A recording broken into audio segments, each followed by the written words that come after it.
frozen. Let's see. Oh, no, maybe maybe it's working. I'm going to just wait for the spinning blue wheel to be sure I'm live. Hello. Welcome, sisters. Oh, still not getting everything in. Here we go. Okay. All right, I think I'm live. I hope I'm live. I know today is daylight savings time, so I expect there's a possibility we'll have a smaller group today. Our topic today is compassion, empathy, and boundaries, or how to care for ourselves while how to care for ourselves while caring for others, or how to walk in the world as an empath with healthy boundaries. So that's our theme today. I see some people coming on the line. Good morning, Pat. Would you let me know, am I coming in clear? Because it was really broken up as I tried to go live. Hey, Paula, good morning. Welcome. Okay, so some of us have remembered daylight savings. Actually, here in Arizona, we don't change, so it's an hour earlier for me. So anyway, well, I mean, physiologically, it's an hour earlier for all of us, right? But I mean, yeah, I'm starting an hour earlier. I used to start at 9 a.m. Now I'm starting at 8 a.m. Good morning. You're clear. Great. Thank you, Tammy. Paula says, yes, all is well. Okay. Hey, Amanda. Good morning. Okay. So again, our theme today is compassion, empathy, and boundaries. And I wanted to begin with a short, grounding and centering. But what we're going to do is I want to show you this thing. I'll talk more about what this is and where it came from a little bit later in this transmission. But I want you to take your hand at your wrist, like bend your hand like this, right? And take your wrist and stick it right in front of your heart space, okay? I'll show you here. Let me put this down. So it's like that, right? And then this tip of the finger and the heart, we're going to breathe back and forth into this space. So we're going to inhale into the heart space. We're going to exhale to this point and hold our focus and our exhale, like hold empty there for a moment, and then breathe back in, hold at the top of the breath, exhale, hold here. So we're going to do that a few times, okay? So just take your hand now and put it at your heart, your biological heart, your heart chakra in the center, just to get a sense of that location. You don't have to keep your hand there. You're just getting a sense of that location, okay? So just get a sense of it in time and space. You can't get it wrong, so you know. All right, so now go ahead and I'm going to adjust my camera here, my computer screen. Okay, so Pat says I'm clear but a little blurry. So hopefully you can get that sense of we're going to be breathing to the ends of our fingers when our wrist is touching our chest at the heart chakra. But you don't have to keep your hand there. You can place your hands in your lap or hold a mudra or like a sacred hand position, or just relax your hands basically. And again, as always, I invite you to close your eyes. And just actually, let's just start with a big inhale. And exhale to drop the shoulders, relax, and come to present moment awareness. Good. Now, connecting in with the heart space, taking a deep breath into the heart, breathing in the life force energy at that heart center, opening to receive, holding at the top for a moment. And then exhale. Imagine you are exhaling out the heart space directly in front of you, until you reach that point. That's about, I don't know how many inches. It's the length of your hand. And hold empty in that space for a moment and bring your awareness to that space, that empty space in front of you. And when you're ready, inhale as if you were drawing in energy from that space back into the heart. Inhaling to expand into the heart space.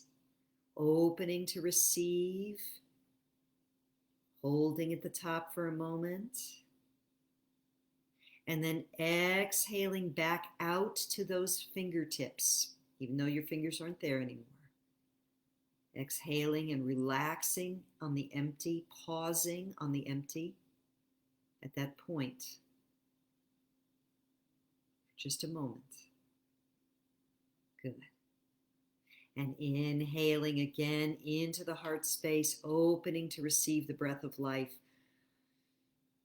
Expanding, receiving, filling yourself with air. And exhaling again back to that point at the end of the fingers, that invisible point outside the body. Pausing on the empty, letting your mind be still, sensing with awareness of that space. And then breathing in one more time, inhaling to expand into the heart. And as you exhale, you can open your eyes. And welcome to those sisters who have just arrived. Sasha, welcome. Good morning. Evelina, good morning. Good afternoon. Rosemary, good morning. Thank you everyone for being here.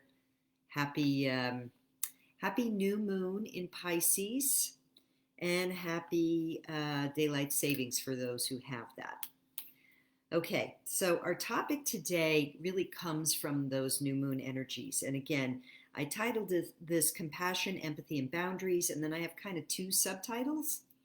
Caring for self while caring for others, or how to walk in the world as an empath with clear boundaries.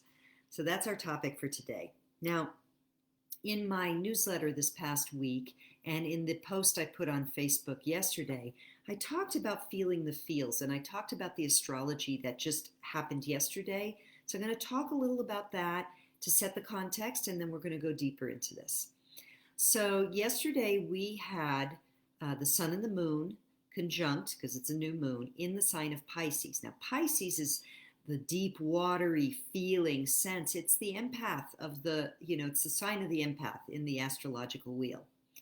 We also had it conjunct by a few degrees of Neptune, the planet that rules Pisces. And Neptune is the gaseous planet that is associated with sort of boundaryless merging with the divine, or if we don't have a spiritual path, it could be merging with any Tom, Dick, and Harry, or Sue, Mary, and Lee, or something like that, So this energy really activates our deep, deep feelings.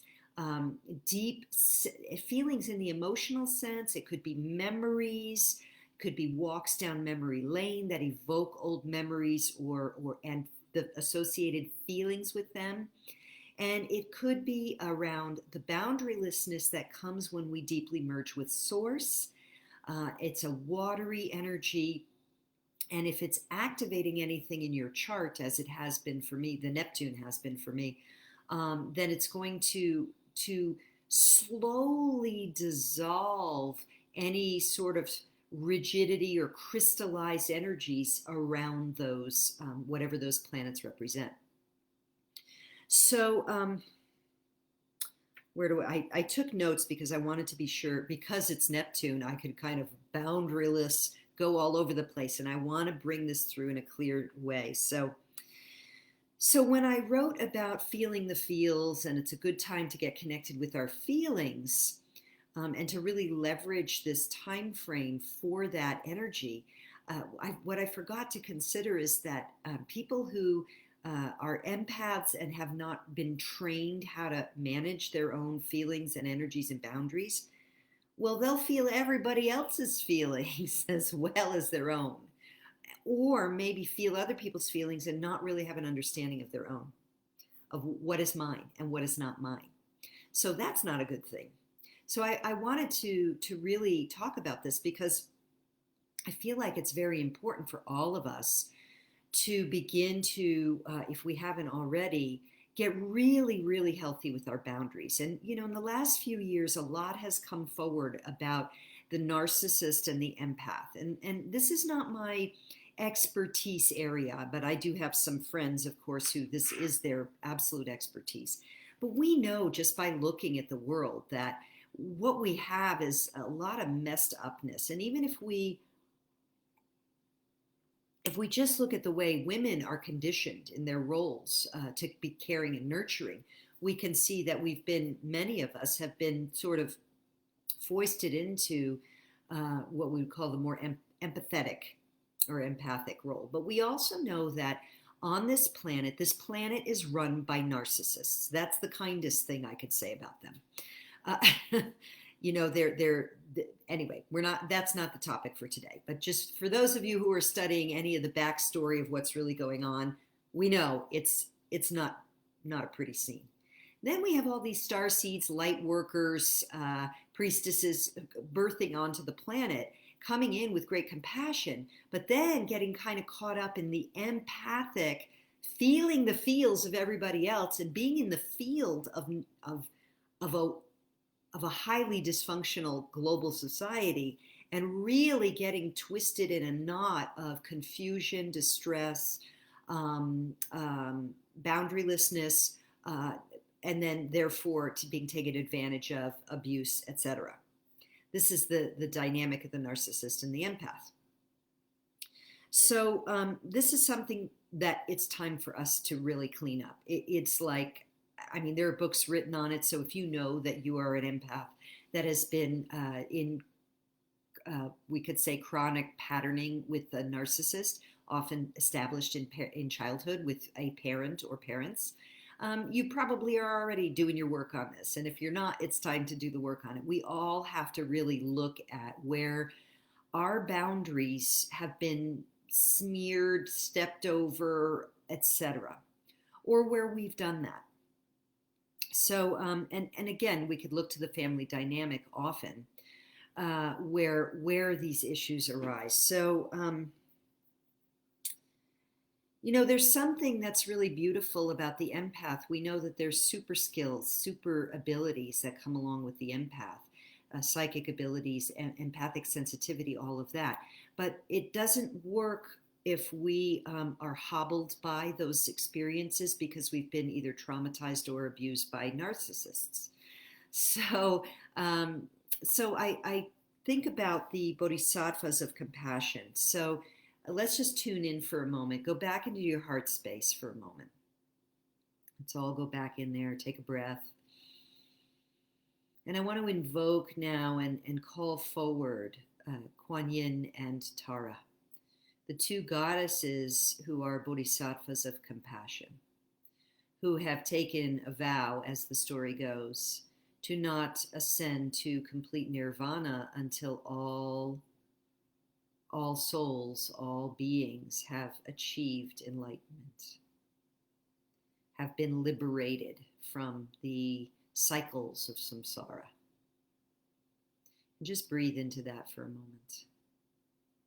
And let Tara dance in your heart, and let Kuan Yin pour golden light of mercy and compassion upon you. And let yourself receive these high frequency energies of bodhisattvic compassion that is beyond the plane of the storylines of Earth's slings and arrows. And receive this light in your heart space now.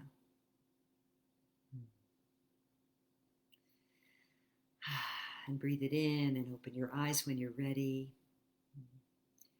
So I feel like the Bodhisattvas of Compassion have they're like a role model for us, because they hold this compassion and mercy for the suffering of humanity, but they don't take it on. I mean, try to imagine, how did I write this here? Tara or Kuan Yin limping through the cosmos because they're holding on to the suffering of others.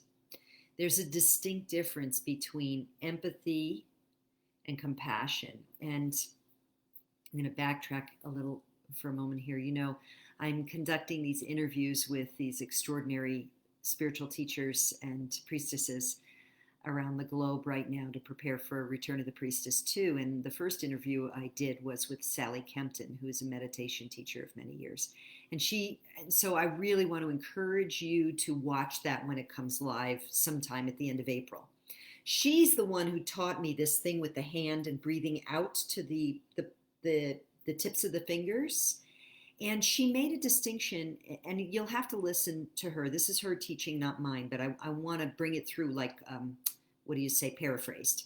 That empathy is when we feel other people's feelings, and compassion, how did I put it here? Feel others. We're feeling other people's feelings.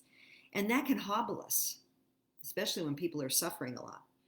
Compassion is a kind of detached quality of mercy and love for others. And this meditation, this breathing in and out, that is the experience she takes us through in that interview. So we talk for a while, and then she's going to give you an experience, and that's the experience, is how to do this, where you breathe out to that space outside the body, from the heart, and you envelop people in a bubble of compassion that allows you to maintain your own boundaries.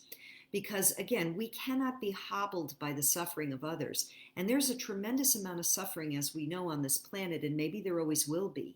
And in the months and years ahead, we're going to discover, if we haven't already, some of the profound degrees of suffering that have been going on at the hands of the narcissists that are ruling this planet.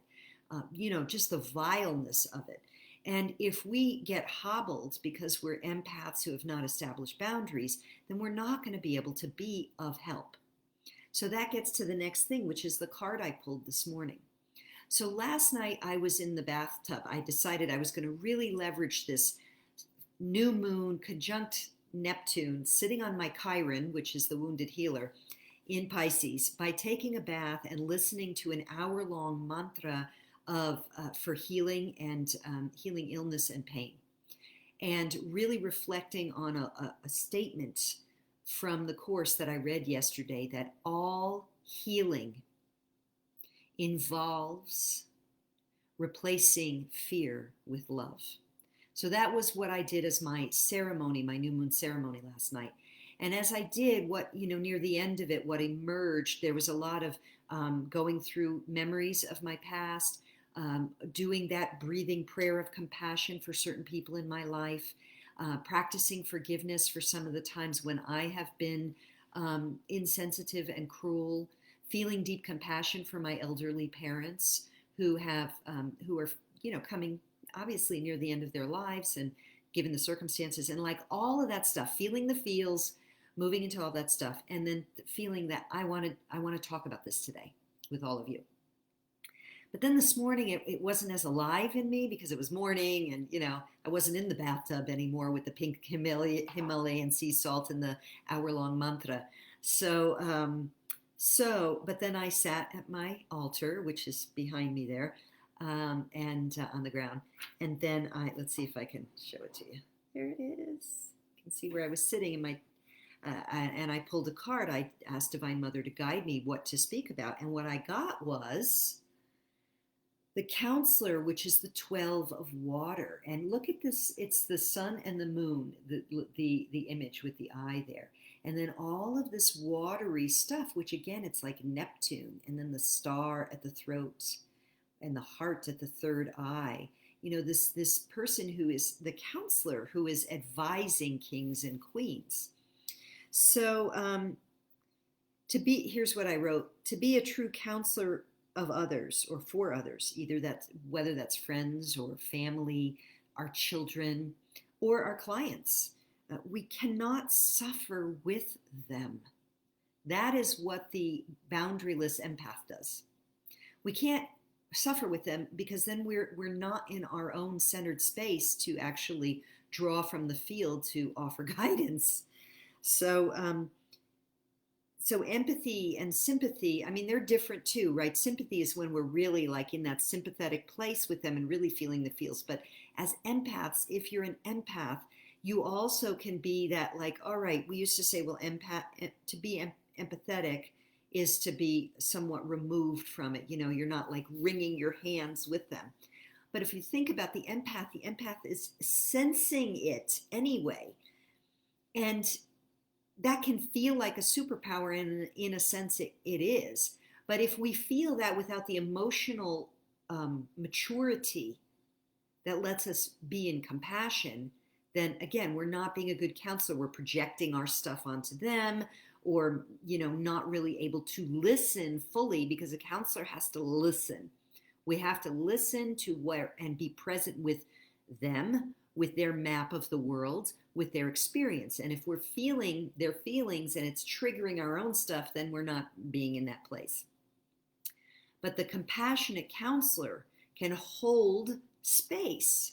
So it's the difference between, again, feeling the, whether it's your client, if it's your client, you've already been trained, so you know not to do that. But let's say a family member, a dear friend, a child, even a parent, an elder parent, like, who's scared or something like that. So to be a true counselor for others, we cannot suffer with them. We hold compassionate and safe space. We listen. Sometimes we ask clarifying questions, and then we offer insight and guidance based on what we're able to receive from the field or from our expertise, rather than from projecting our stuff onto them. Okay? So I hope that that's helpful for you. And I wanted to give you this wonderful metaphor it's a story. It's actually a biblical story. Not that I'm an expert in the Bible, but my first spiritual teacher had been a Christian minister years beforehand. Then he got into human potential, and he used to tell this story at these incredible retreats we would go to up in the Catskills. And we're talking years ago. I was still a late teen, early 20s. And he would talk about, and maybe I've shared this with you before, but it's apropos for today's conversation, about Lazarus in the tomb, and Jesus bringing Lazarus back from the dead. So, and I think I just shared this really recently, so I won't go too far into the details of it. But basically, when Martha and Mary ask Jesus to help, that Lazarus is dead, he's already been put in the tomb. Jesus goes to the tomb, he has the stone removed, and he stands at the gate, at the edge of the tomb, between life, where he is standing, and death, where Lazarus is. And he calls Lazarus back to life. He does not step into the tomb of death with Lazarus, then he would be useless, right? This is the same thing. If we are so empathic that we're feeling other people's feelings, and we're wringing our hands with them, we are not helpful. We're stepping into the tomb of death with them. All we can do is call them to life, back to life, by holding a compassionate and safe container, witnessing. Sometimes, often all we need is a witness for whatever our struggle is that we're going through. So witnessing what they're going through, and then with deep listening, offering any insights or guidance that arise.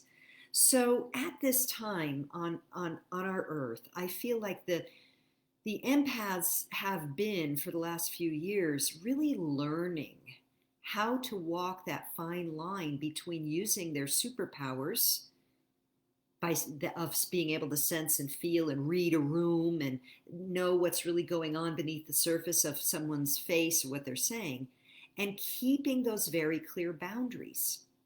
And I feel like one of the ways to do that, well, there's a few things. Our spiritual practice is essential. I think also really looking at where we were rewarded to be empathic. Oh, look at how, compassionate that person is. Look at how kind, how loving. I can tell you for sure, in my growing up as a Catholic, that women who martyred themselves for the suffering of their children or their spouses were rewarded. They were rewarded.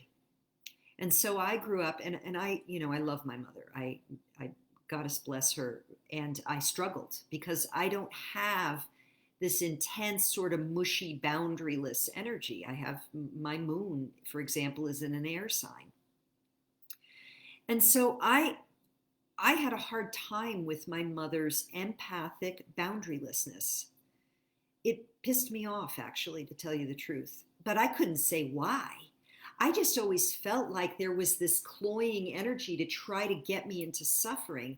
And when I had a hard time, it was, if I was struggling with teenage drama or even stuff when I was little, it was very difficult because I didn't feel like I had a solid mom to help me to go to. I had to turn to other people when I really needed counsel because she would just turn into a mushball of unavailable to actually hold the space for me.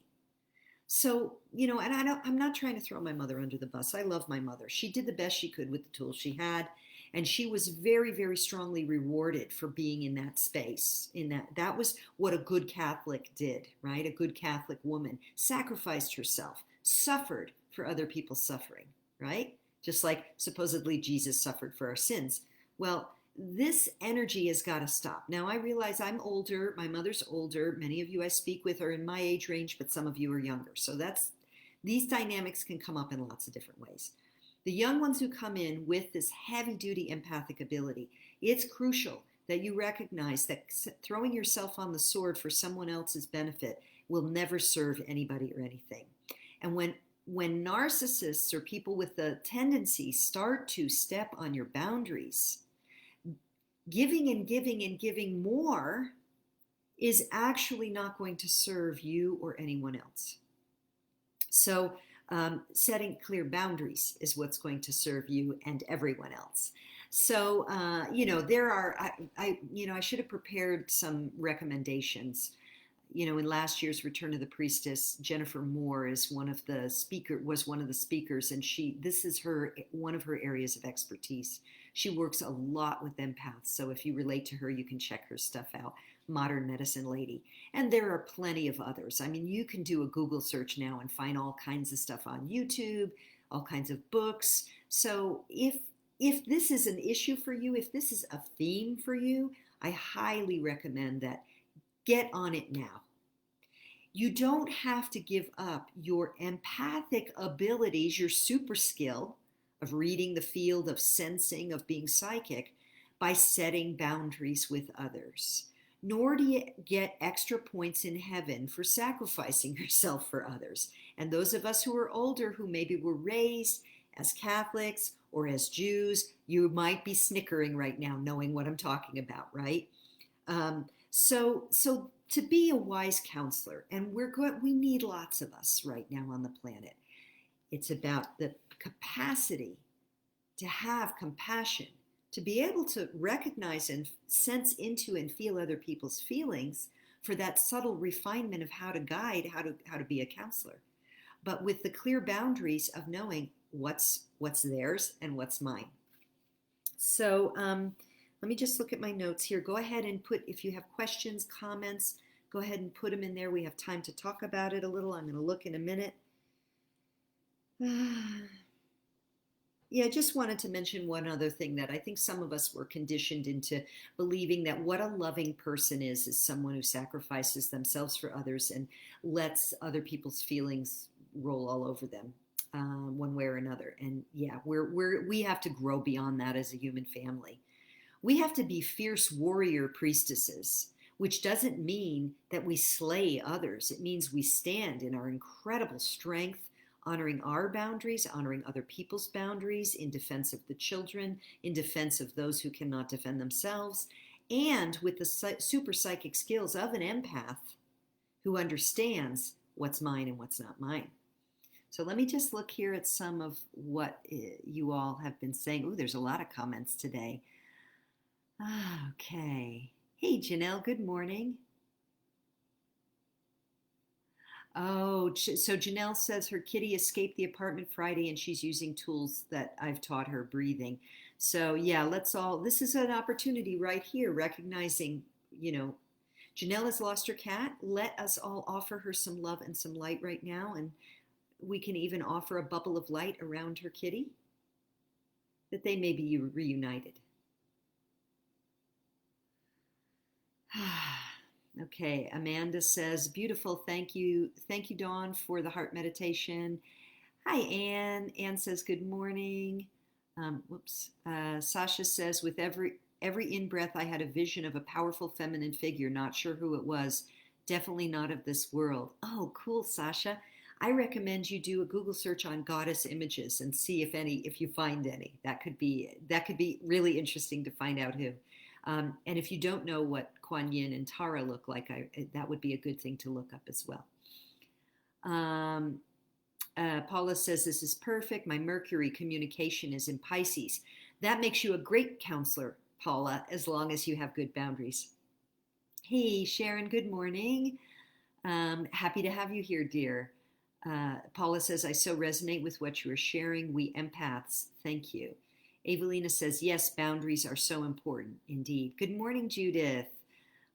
She forgot about the time change. So late for joining you. Well, you can watch it at the beginning where I teach this little breathing exercise that you'll learn more about with Sally Kempton's interview at the end of April, or early May, when her interview airs for Return of the Priestess 2. Paula says, holding the gift of compassion while detaching from outcome. Yes, thank you for pointing that out too. Detaching from outcome.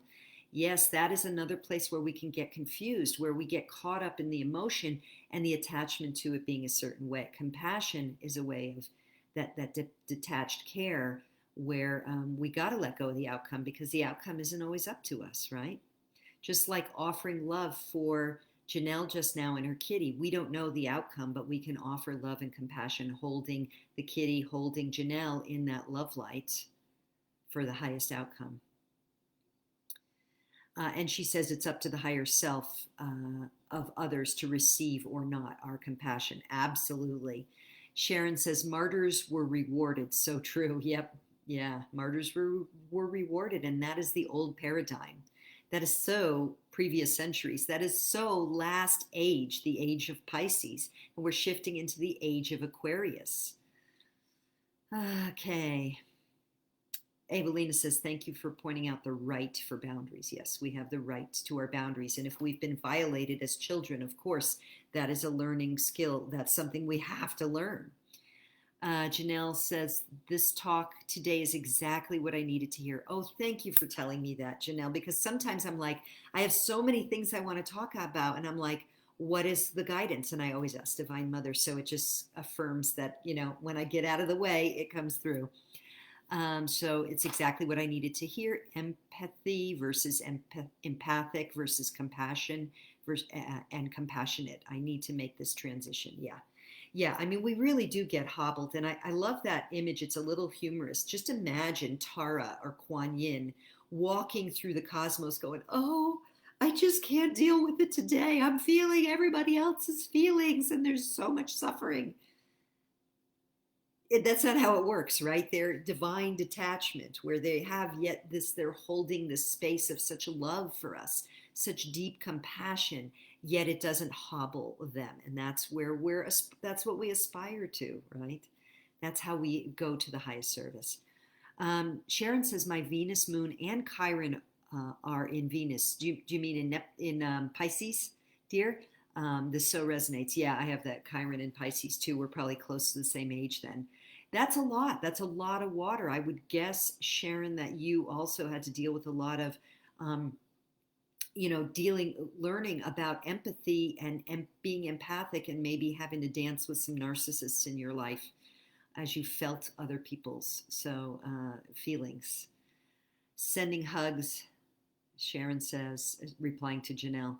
Amanda says, this is perfect timing, Dawn. I have been that self-sacrificing empath, and the other day I realized that people love to give me big serving bowls and cookbooks, even though I have many artistic and intellectual and spiritual gifts. Laughing now, but it used to make me feel a bit crazy and resentful and guilty. Thank you for this guidance. Thank you for sharing that, Amanda. Wow. Paula says, yes, a message of divine timing. Rosemary says, this is the perfect talk. Thank you for being a conduit for me. Thank you for letting me know, everyone. This is the counselor. Maybe it's a different one. Maybe it's not the counselor. It's the conduit, really, because I don't know what all is up for you. So I just want to be that conduit. Bring it through. Sharon corrects. Yes, says Pisces. Sasha says, such an important topic. This speaks to me on so many levels. My mom is definitely boundaryless empath. Stayed in a 16-year violent marriage and was encouraged to stay by her religious community. Oh, so many stories. I've worked with so many women whose moms were in that, and then they find themselves in less than satisfying marriages themselves, unless they went to that marriage already having worked through that stuff. Yeah. Um, um, my older sister had some similar experiences in their marriages, but the cycle ends with me. Yeah, right on. Three exclamation points, and I'll add three more for you, sister. Um, the boundaryless martyr is very triggering for me also, and I'm working on myself. Yeah, yeah. I mean, I really had to work on being compassionate actually, because it would trigger my ire, which is more of a narcissistic, like the cruelty, which is an interesting thing to think about. Because if you're an empath and you're with someone who actually has real narcissistic tendencies where they're not self-reflective, they've got their own trauma. I'm not trying to throw narcissists under the bus either, because we know that they get that way because of their own trauma. It triggers ire to have someone become a boundaryless mushball around them. And that is that dynamic, right? So we're all in such a process of healing. Yes, you're welcome, dear Sasha. You're welcome. Thank you for being here and being so vulnerable in your share, dear. We're all going through, this awakening process, and it's a challenging one. And learning, everyone is unique. We all have a unique set of circumstances that we're navigating. But there are some archetypal ones that as a collective, many of us are working through at different levels of the game, so to speak, of this earth walk we're doing. And this narcissist empath dynamic must be healed, because I'm telling you, the havoc that the narcissists in control have wreaked on our planet, controlled that they may be by archonic forces, it has been so devastating that if we are hobbled by our own empathy and don't rise to the higher octave of it, which is compassion, by doing our own inner work, by setting clear boundaries, by healing our own childhood and other incarnational trauma, if we don't do that work, we cannot hold the field of the compassionate counselor as more and more truth gets revealed, as more and more survivors of abuse seek healing through all the different healing modalities that are available.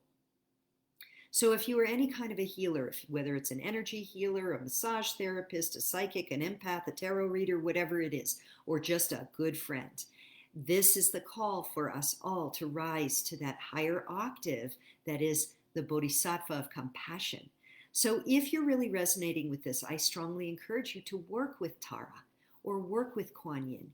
Ask these goddesses to come into your life, to guide you, to help you to hold that level of the frequency, so that you can really bring those beautiful empathic gifts in a way that is empowering to you and empowering to those whose lives you touch and those you may serve. So with that, I wanted to just do a little plug. I don't really ever plug my services in these things, but I want to share. And I'm going to put it in the link here. The retreat in Sedona that's coming up here, or I put it in the chat box. So I am, as you know, I'm going to be doing a retreat in Sedona May 20th through 26th. I talked about this last week. That is the link to apply now. We've already got a few spots filled with sort of the inner priestesses who work directly with me. There it is. It just popped up. Some of the things that are clear that are coming through is I will be working with 4 key goddesses and the 4 directions. And I can tell you that we will be working with the goddess Tara when we work with the direction of the West and the element of water. And that will be a day of great devotion and great exploration of our feeling bodies and what it means to rise to that higher octave of the compassionate Bodhisattva energy as we walk as priestesses in the world. We'll also be working with Sarasvati in the east and the element of air, and Durga in the south and the element of fire, and Lakshmi and the north and the element of earth. Those are the goddesses who are calling me, and I don't have more to share with you right now because These transmissions, these get downloaded to me as I move closer to the actual event. So I outline the practical and then we go in deeper. But I can tell you there's going to be a lot of ceremony. There's going to be deep sharing. There's going to be deep processes. And this is something you will walk away with a deeper connection with these four goddesses, with a deeper understanding of these elemental energies, and having processed a lot and danced a lot, and really having some serious ceremonial tools under your tool belt. So if you've been resonating with this on the fence, you can go ahead and read that link, sit with it, ask your guides. Is this something that resonates with you, that you feel you would like to participate in? Because it's a very small group, so we'll be able to go deep, go fast into that depth, and in a very safe container of sisterhood. Lots of dancing, lots of music, lots of ceremony. Okay, so with that, let me see my notes here. Is there anything else? Nothing else on my end. Let me see if anyone else has shared anything. I don't see any other comments, so we're going to wrap it up for now. These energies are still at play with the new moon. So if you have not yet done something to really connect with this energetic, today is still a great day to do a little ceremony or a prayer or an invocation to these beautiful, compassionate goddesses. And I will post during the week as is inspired. I have a less intense week this week coming up, but for sure I will be with you here next week from my other property. So I will be in my little house on the land in the next state. So with that, sending you each much love and bright blessings, sisters. May you be well. May you feel the touch of Tara and Kuan Yin, the compassionate touch upon your shoulder and in your heart. Thank you, thank you. Polly says, I know this retreat will be amazing. Wish I could join you. Yes, Polly has been at one of my retreats in Thailand, and I wish you could too, my dear. Love you lots, sister. Many blessings, Tammy, to you as well. Mwah. Many blessings to all. I'm going to sign off for now. Love you all lots. Blessed be.